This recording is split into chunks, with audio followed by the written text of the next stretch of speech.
Bonjour à tous, merci de nous rejoindre. Voici les principaux titres développés dans votre édition du 23 juin. L'OPEP augmentera sa production de 757 000 barils par jour. Il s'agit d'un accord satisfaisant qui agrémente tous les membres de l'OPEP, affirme le ministre de l'Énergie Mostafa Guitouni. L'OPEP qui doit se réunir aujourd'hui avec ses 10 partenaires pour valider la décision. Le réseau international des parlementaires pour l'autodétermination au Sahara occidental en réunion hier à Paris. Objectif, mobiliser davantage de soutien à la cause sahraoui. On en parle dans notre journal. Et enfin, ouverture de la 18e édition des Jeux méditerranéens à Tarragone en Espagne. La cérémonie a eu lieu hier soir. Nos athlètes algériens feront aujourd'hui leur entrée en lice à l'occasion de la deuxième journée de ces JM dans 9 disciplines. Merci à vous de nous rejoindre. Avant de développer tous ces sujets, le président Abdelaziz Bouteflika a adressé un message de félicitations au grand-duc Henri de Luxembourg à l'occasion de la fête nationale de son pays, dans lequel il lui a réaffirmé son entière disponibilité à œuvrer au resserrement des liens d'amitié et de coopération qui existent entre les deux pays.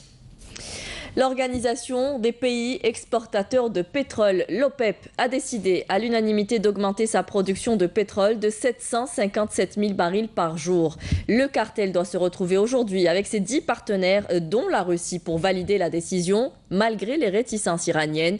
Le ministre de l'Énergie Mostafa Guitouni a jugé cette démarche de satisfaisante pour l'Algérie. Bouchaboli.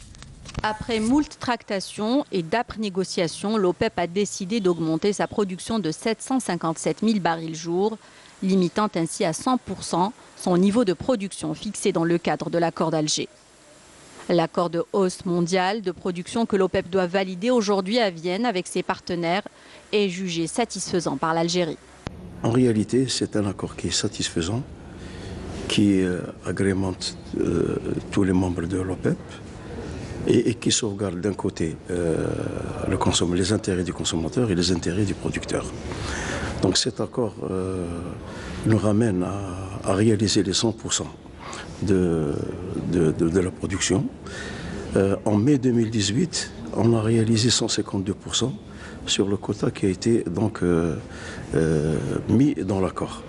Ces 152% représentent un peu 52% de plus qui n'ont pas été produits. Ce qui fait que les 755 000 barils qui n'ont pas été produits, ils vont être donc repris dans les 100%. En fin de compte, c'est un accord qui agrémente tout le monde. En pratique, les 14 membres de l'organisation ont convenu de conserver l'objectif de limitation de la production du groupe, mais d'effacer les objectifs par pays.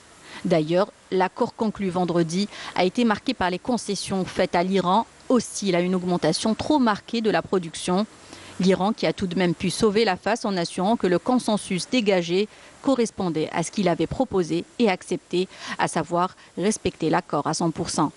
Un accord qui a été permis grâce notamment aux efforts menés par l'Algérie. L'Algérie a beaucoup œuvré pendant les 2 jours pour un peu rapprocher les points de vue, d'abord entre nos frères iraniens ainsi que nos frères saoudiens, et nous avons aussi discuté avec nos frères koweïtiens et irakiens.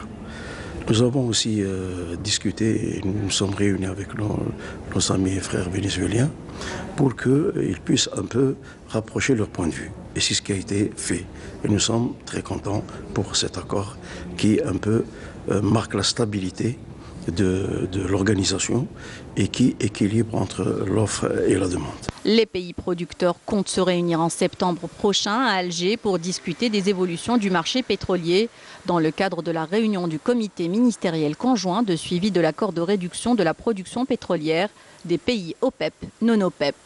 En attendant, les marchés pétroliers ont réagi à l'accord de Vienne. Signe de scepticisme, le pétrole a clôturé en hausse vendredi soir. Le Brent européen bondissait de 2,50 $ à 75,55 $ à Londres, tandis que le WTI américain grimpait de 3,04 $ à 68,58 $ à New York. Le ministre de la Justice, garde des Sceaux Tayeb Loh, poursuit sa visite en Azerbaïdjan. Il a été reçu ce matin par le président azerbaïdjanais. Sa visite, je vous le rappelle, entamée le 20 juin, s'inscrit dans le cadre du raffermissement des relations bilatérales en matière de coopération judiciaire et institutionnelle. Je vous propose d'écouter la déclaration du ministre de la Justice, garde des Sceaux Tayeb Loh. بلغته أولا برسالة شفوية من قبل فخامة رئيس الجمهورية السيد عبد العزيز بوتفليقة تعلق بتحياته له وتهانيه بمناسبة انتخابه وفوزه في الانتخابات الرئاسية السابقة. استعرضنا نتائج هذه الزيارة في مجال ما تم إنجازه من مكتسبات في مجال عصرنة العدالة في كلتا البلدين، وأيضا استعرضنا ما تم إنجازه في مجال التعاون القضائي والقانون بإمضاء اتفاقيتين. وفخامة الرئيس أيضا حث على أن استمرار هذا التشاور وهذا التنسيق لتدعيم وتعزيز هذه العلاقات بين البلدين في المجالات الأخرى، وأيضا موافق على أن تكون هناك لجنة حكومية مشتركة بين البلدين لتعزيز تعاون. La nouvelle loi régissant le commerce électronique est parue dans le journal officiel. Parmi les mesures introduites, cet appel lancé aux fournisseurs électroniques qui sont tenus de s'inscrire au CNRC, le Centre national des registres de commerce, dans un délai de 6 mois. La loi définit par ailleurs les produits interdits à la vente en ligne. Mounana Welhamoudi. Renforcer les textes législatifs régissant le commerce électronique et sa régulation, ainsi que les devoirs et obligations des fournisseurs électroniques, c'est ce que prévoit la nouvelle loi sur le e-commerce, parue dans le journal officiel, une loi qui prévoit de nouvelles mesures. لا يمكن أن يمارس التجارة الإلكترونية إلا التاجر الذي يكون مسجلا على مستوى ومقيدا. Seuls les commerçants inscrits au niveau du Centre national du registre de commerce ou le centre relatif aux industries artisanales peuvent exercer l'activité en question. Le fournisseur électronique doit également avoir un site électronique hébergé en Algérie. Après la promulgation de cette nouvelle loi, les e-commerçants sont tenus de se conformer à cette loi et à régulariser leur situation dans un délai ne dépassant pas 6 mois après l'apparition de la loi sur le journal officiel.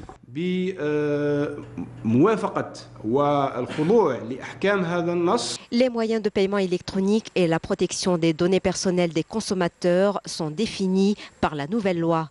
De ce fait, le e-payment se fera via un système électronique qui sera exclusivement mis en place par la Banque d'Algérie et Algérie Télécom et qui seront directement reliés aux différentes stations de paiement.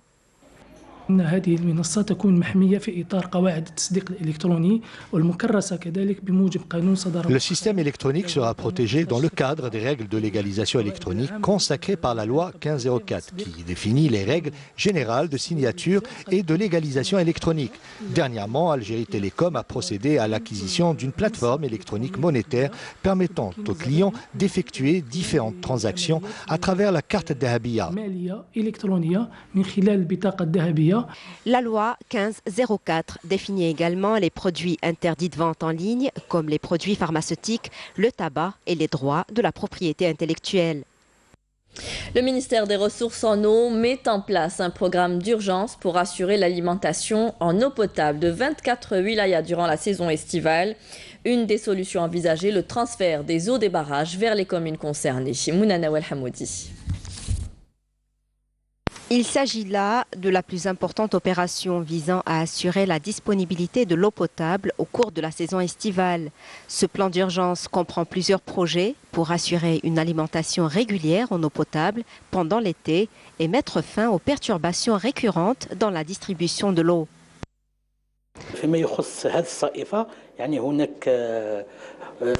En cette saison, le ministère de la Tutelle a mis en place un plan d'action en vue d'éviter toute perturbation concernant l'alimentation en eau potable. Des projets ont été lancés en vue de satisfaire les besoins des citoyens en eau.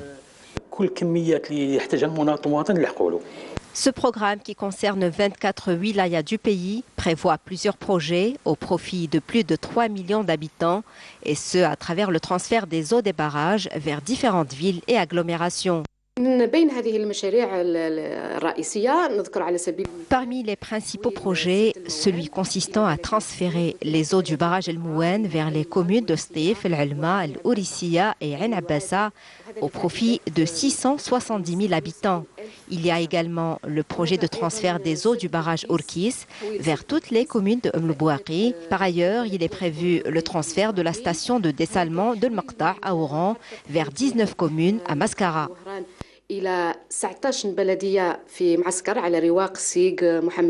Ce projet de taille, auquel une enveloppe de 31 milliards de dinars a été allouée, prévoit également l'intensification des opérations d'intervention pour réduire les fuites, la lutte contre le vol des eaux, la réhabilitation et l'extension des réseaux.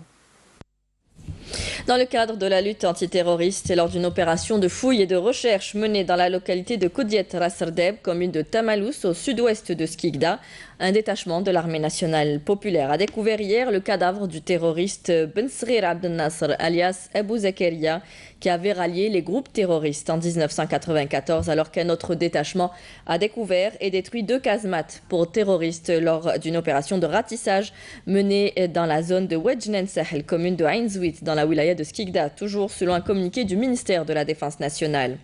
Dans le même contexte, un détachement combiné de l'armée nationale populaire a découvert 3 pistolets mitrailleurs de type Kalachnikov et 6 chargeurs de munitions garnis à Bourj-Badji Mourtar. Dans le cadre de la lutte contre la contrebande et la criminalité organisée, un détachement combiné de l'armée nationale populaire a arrêté un narcotrafiquant en possession d'un peu plus de 12 kg de kif traité. Enfin, des gardes-côtes ont mis en échec des tentatives d'immigration clandestine de 24 personnes à bord d'embarcations de construction artisanale à Annaba, alors que 36 immigrants clandestins de différentes nationalités ont été arrêtés à Ouargla et à Tlemcen. Le réseau international des parlementaires pour l'autodétermination au Sahara occidental a tenu une réunion hier à Paris. Une délégation des 2 chambres du Parlement algérien y ont participé. Objectif, renforcer et intensifier l'action diplomatique à travers l'ensemble des parlements dans le monde pour mobiliser davantage de soutien aux droits du peuple sahraoui à l'autodétermination. Afef Belhouchet. Rappeler les résolutions des Nations Unies précisant que le Sahara occidental est un territoire autonome, réaffirmer le droit de son peuple à l'autodétermination, appeler chacun de leurs pays et chaque groupe parlementaire à sensibiliser leurs collègues et gouvernements pour œuvrer à la mise en place du référendum d'autodétermination. Ce sont les grandes lignes de la déclaration finale du réseau international des parlementaires en faveur de l'autodétermination du Sahara occidental, lancée aujourd'hui à Paris. Dans différents parlements européens, il existe des groupes parlementaires solidaires avec le peuple sahraoui. Et cela même au sein du Parlement de l'Union européenne. Maintenant, ce que l'on souhaiterait, c'est renforcer la coordination entre les différents groupes et échanger également les points de vue. La tenue de ce rendez-vous aura sans aucun doute un impact sur les positions tenues par certains gouvernements concernant la cause du peuple sahraoui. Ce réseau ne peut que promouvoir la voix du peuple sahraoui pour le recouvrement de son indépendance et de sa liberté. Une plateforme dont le principe a été acté lors de la réunion à l'Assemblée nationale française le 20 octobre dernier, présidée par le député Jean-Paul Lecoq. La France doit convaincre et accompagner le Maroc dans la sortie du problème de l'occupation du Sahara occidental et doit peser pour que les résolutions des Nations Unies sur le droit à l'autodétermination soient respectées.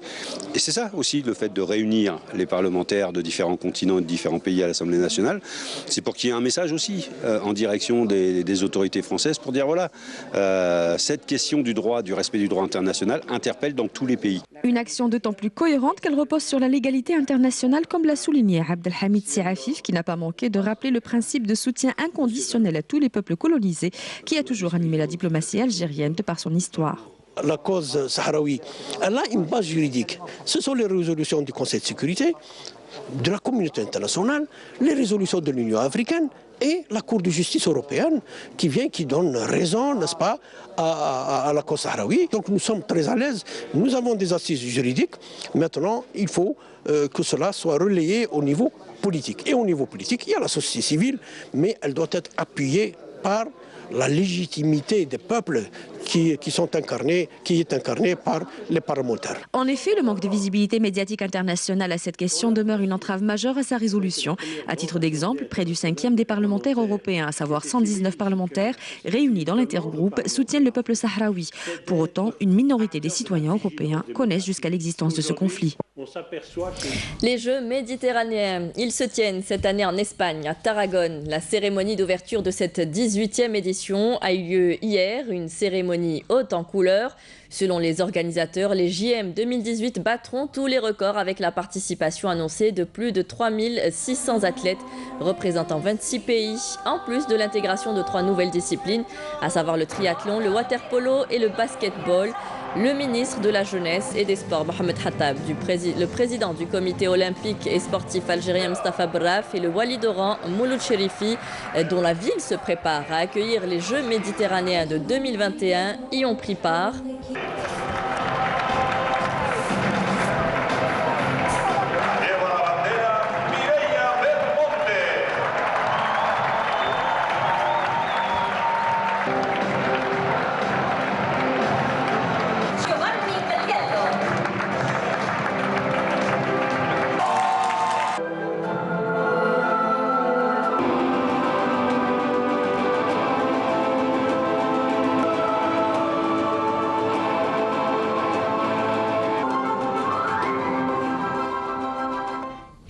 Et nous retrouvons tout de suite notre envoyé spécial Mortar Hammani en direct avec nous ce matin depuis Tarragone. Mortar, bonjour.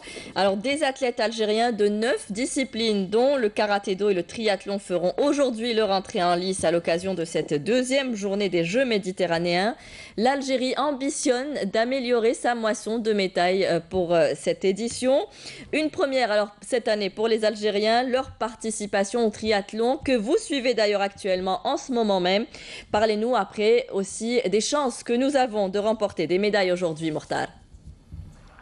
Oui, bonjour Frédéric Alassali en direct de la plage de Al Tafoula où se déroule l'épreuve du triathlon. Vous l'avez dit, une première pour l'Algérie, une première pour la jeune fédération qui a été créée en 2015. Eh bien, 2 participants pour l'Algérie, Hallal et Belhimar Mohamed, le chevronné Belhimar Mohamed qui est en ce moment dans les 15 premiers. Ça ne sera pas facile d'aller titiller les premiers puisqu'il s'agit des meilleurs mondiaux qui sont ici présents, les Espagnols, les Français. Et le 5e au niveau des Jeux Olympiques de Rio, le Portugais Pereira, ça sera vraiment difficile. Mais un symbolique aujourd'hui, ce qu'il faut retenir, c'est cette première participation pour l'Algérie. Et là, ça sera un vrai coup médiatique pour l'Algérie qui ont réussi cette première. En tout cas, tout se passe bien pour Belhimar. Et Hallal, pour le moment, qui suivent le train. Transition a été faite, natation, vélo. Et la dernière épreuve, c'est bien évidemment la course à pied avec 2 boucles de 2 km 500. Vous l'avez dit, un programme très chargé aujourd'hui. Il y aura de la natation, du karaté, du canoë-kayak qui sont présents. Ils seront présents, les Algériens également, au niveau du badminton. Mais il faut suivre de très près la natation avec peut-être des chances de médaille. Vous l'avez dit, on essaie d'améliorer la moisson par rapport à la dernière édition. Ça ne sera pas facile puisque la délégation algérienne a mis en place de jeunes en prévision des Jeux africains de la jeunesse et des Jeux méditerranéens de 2021 que l'Algérie organise.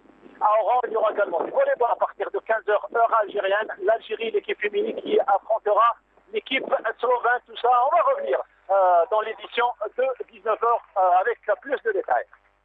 Merci Mortar pour toutes ces informations que vous suivrez pour nous les résultats de ces Jeux méditerranéens. Nous souhaitons bien sûr bonne chance à nos athlètes. La fête de la musique est célébrée à travers le monde tous les 21 juin, direction Paris, où les sonorités algériennes ont fait vibrer un petit café de la capitale française. Une ambiance très festive et une musique bien entraînante avec au micro la chanteuse Samira Diar. Afef Belhouchet. Ces notes musicales festives de nos grands Aurès qui emplissent de joie le cœur de ces Algériennes en fête attirent jusque dans cette rue du 20e arrondissement de Paris. Réunis autour de Samia Diar, la fête de la musique s'est conjuguée en notes et verbes des aides, une spécialité de cet artiste au répertoire prolifique. C'est la musique d'Algérie, chansons d'Algérie, mes textes parlent de l'Algérie, c'est Algérie 100%, voilà. Un répertoire aussi varié que peut l'être notre musique, allant d'est en ouest, de nord en sud, mais son titre le plus personnel est sans doute Qahwa.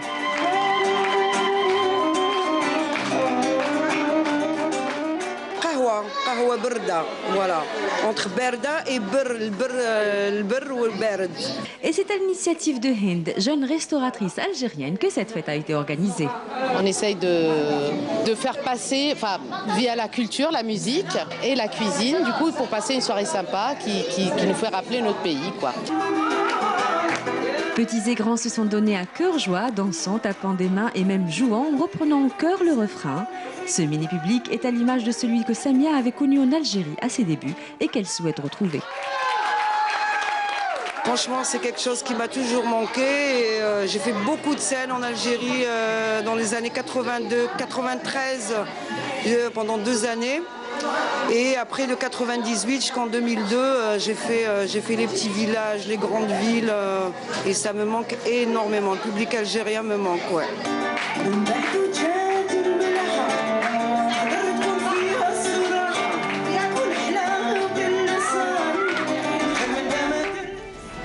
Et c'est sur cette belle ambiance que nous nous quittons. Merci à vous tous de nous avoir suivis. Vous pouvez retrouver nos programmes sur Facebook et YouTube. Les adresses vont s'afficher en bas de votre écran.